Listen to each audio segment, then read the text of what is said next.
Sa kaugnay na balita, hindi naman maitago ni Negros Oriental Representative-elect Janice Degamo ang kaginhawaan makaraang maaresto na si Teves na umunoy mastermind sa pagpaslang sa kanyang asawa na si Governor Roel Degamo sa Pamplona Massacre noong 2023. Panawagan niya ngayon, tuluyan ng makamit ang hustisya mula sa insidente. Si AJ Estares para sa detalye ng report.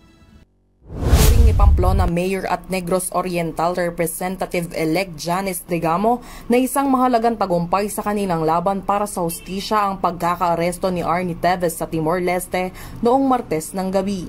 Ayon sa Facebook post ni Degamo, si Teves ay naaresto ng mga immigration authorities matapos matuklosang illegal alien, walang valid na pasaporte, may Interpol alert at may warrant of arrest mula sa Department of Justice kaugnay sa pagpatay kay Governor Roel Degamo at 9 na iba pa noong Marso 4, 2023 sa Pamplona Massacre. Binigyang diin din ni Degamo na sa loob ng mahigit 2 taon ay hindi nila tinigilan ang panawagan na panagutin ang nasa likod ng karumal-dumal na krimen. Umaasaan niya sila ngayon na ang legal na proseso ay magdadala ng pangmatagalang kapayapaan at hustisya para sa kanilang lalawigan at sa lahat ng biktima ng Teves Terrorist Group.